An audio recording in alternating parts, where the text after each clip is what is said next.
All right, get ready to dive deep because today we're tackling the world of professional activism, figuring out what it really means to be an activism officer nowadays. It's definitely not just about showing up at protests anymore. Right.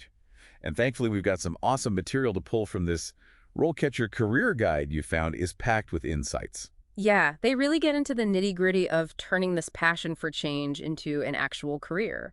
Eye-opening stuff. Totally. The guide even calls these folks driving forces and agents of change.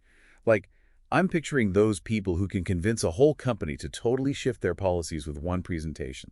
Powerful stuff. Exactly. And the potential impact is huge, spanning social issues, political, economic, environmental. The guide really emphasizes how diverse this field is. It's impressive, for sure.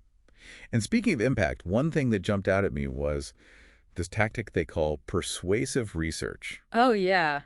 It seems a little, I don't know, formal for a field known for its energy and, sometimes getting loud. I know, right? But that's what's so interesting. The guide actually breaks down how data is being used to create some seriously effective campaigns. They even gave an example about a campaign where data analysis actually led to something like a 60% increase in public support. Like hard numbers backing up the passion, that's persuasive. 60%. Okay, I'm sold on the whole data thing now. It makes a difference. So it's not all about fiery speeches and protests. Well, don't get me wrong, public presence is still important. But there's this whole other side to modern activism. The research, the carefully crafted arguments, knowing how to get those findings in front of the right people. Speaking of the right people, the guide mentions that activism can take you to all sorts of environments. Like, it even mentions protests and conflict zones. And honestly, as someone who prefers a comfy office chair, that part had me kind of terrified. Haha. Yeah, I can see that. I mean, it's true. Some roles might involve field work, especially those focused on urgent humanitarian crises, things like that. Right, right. But a good chunk of an activism officer's time, even in those situations, is spent on the strategy side research, building relationships with stakeholders. And that usually happens back in an office setting. Okay, good to know. So it's not constantly dodging tear gas. Not constantly. Okay, good, good. Yeah. But seriously, though, who are these stakeholders they're always trying to connect with? Well, it runs the gamut, really. You've got government officials, community leaders, journalists, even folks at corporations building bridges with all sorts of groups is key to making real, lasting change. Makes sense, but that sounds like it takes some serious people skills. Oh, for sure. Which actually reminds me, the guide had this whole section about the skills you need to succeed. And it wasn't all what I expected, like public speaking is a given, right? Yeah. But they also talk about active listening being just as important. Right. It kind of made me realize maybe it's not always about shouting the loudest, but really understanding the other side to, counter their arguments effectively. It's true. The guide even made this analogy about activism being like a chess match. You have to anticipate your opponent's moves, understand their strategy, and use that to your advantage. Ooh, I like that analogy. So not just about yelling on a soapbox, you need the strategic mind too. Exactly. And on that note, the guide also mentioned communications and media knowledge. Is that traditional PR stuff, or is social media savvy becoming more important these days? Honestly, it's both. There's this whole section in the guide on technology advances, and it basically talks about how digital tools have transformed activism. Like, think targeted online campaigns, petitions going viral. It's about using those platforms to influence public opinion. It's like having a megaphone to the world right in your pocket. Exactly. But just like any tool, it's all about knowing how to use it effectively. And that's where those skills we talked about, persuasive research, communication, all come back into play. Because you're not just sharing an opinion online, you're trying to build a movement. Okay, that's pretty inspiring. So we've covered the purpose, these diverse tactics, the surprisingly analytical side of things. But what about actually becoming an activism officer? Like, let's say our listener is totally on board, ready to make this a career. What are those first steps? So let's say our listener is fresh out of school, maybe just finished college, super passionate, and they're ready to dive headfirst into this world of professional activism. What does that actually look like at the beginning? Well, the guide talks about those early roles as being kind of like an apprenticeship. Okay. You're assisting more seasoned activists, maybe spending a lot of time digging into research, really learning how to analyze data and find those nuggets of information that fuel a campaign. So less about crafting the message at that point and more about, like, learning how those messages get made. Exactly. And I like how the guide emphasized that even in those entry-level positions, it's important to really showcase your skills. Makes sense. Like, they gave an example of a junior officer who used their data analysis skills to actually identify a whole new demographic for their campaign. And that led to this huge spike in engagement, really made a difference. Wow. See, impactful even at the entry level. Yeah. So you put in the time, learned the ropes, impressed everyone with your data skills. What's next? Well, that's where things get really interesting. You move up to this role of junior activism officer, and that's where you start to take the lead on projects, maybe even manage a small team. Okay, more responsibility. Right. The guide had this really cool example, a junior officer who spearheaded a whole social media campaign that actually got picked up by a major news outlet. Wow, talk about getting the message out. Right. That's huge. And that's where those communication and persuasion skills become so vital, especially when you're dealing with like journalists and potential donors. It's not just about what you're saying, but how you're saying it.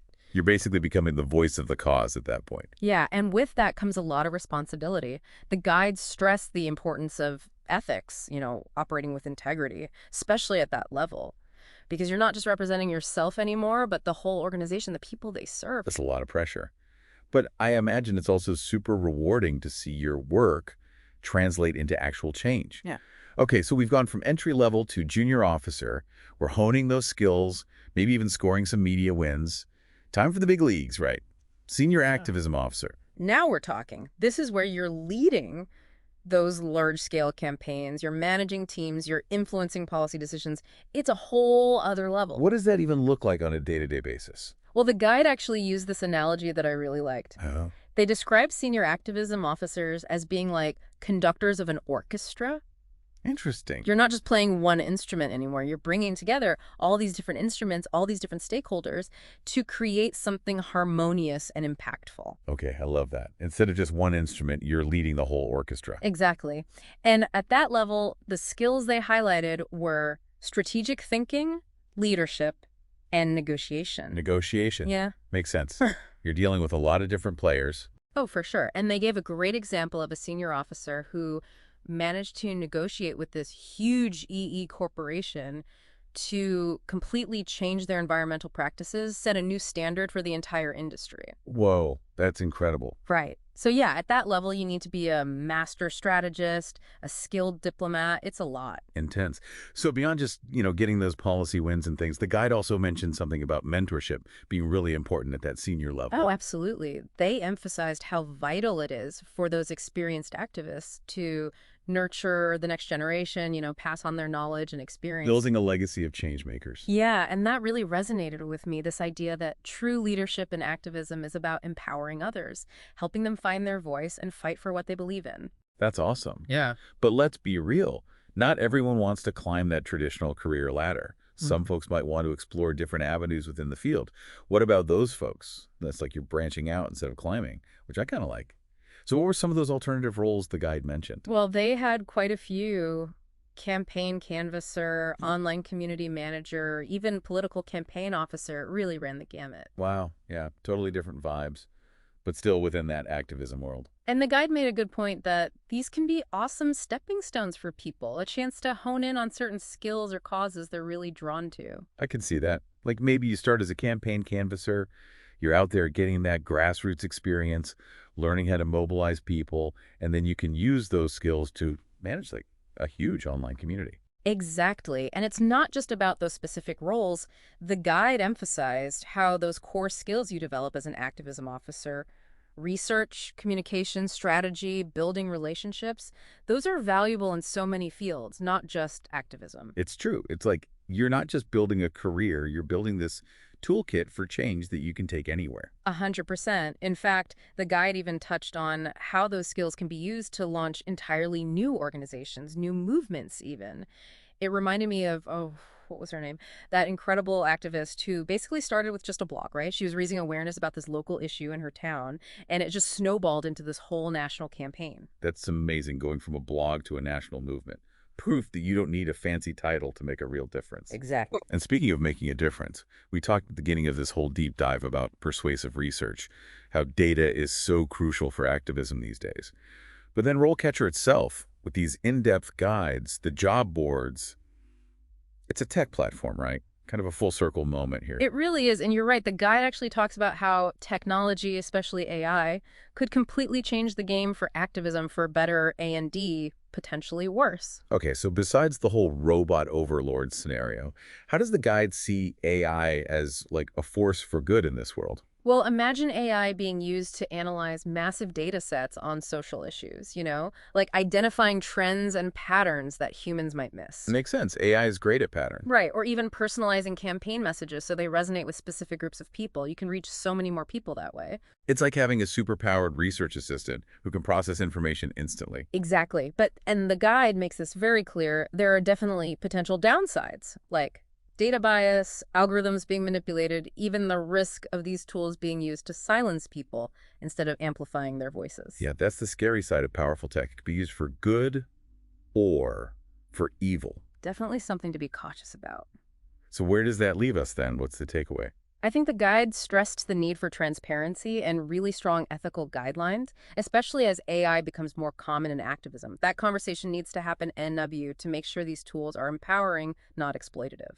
Couldn't agree more. Well, this has been incredible. We've really dug into the whole activism officer world, the skills, the challenges, all those different career paths. We even touched on AI, which is a little scary, but also really exciting. It's been such a pleasure exploring all this with you. I always find it inspiring to dive into fields where passion and strategy collide. Me too.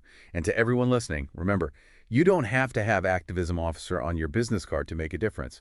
Whether you're leading a huge campaign, managing an online community, or just having meaningful conversations with people, your voice, your actions, those have ripple effects. And don't forget, amazing resources like RoleCatcher are out there, ready to help you turn that passion into real impact. Absolutely. All right. That is it for this deep dive. Until next time, keep learning, keep questioning, and keep fighting for what you believe in.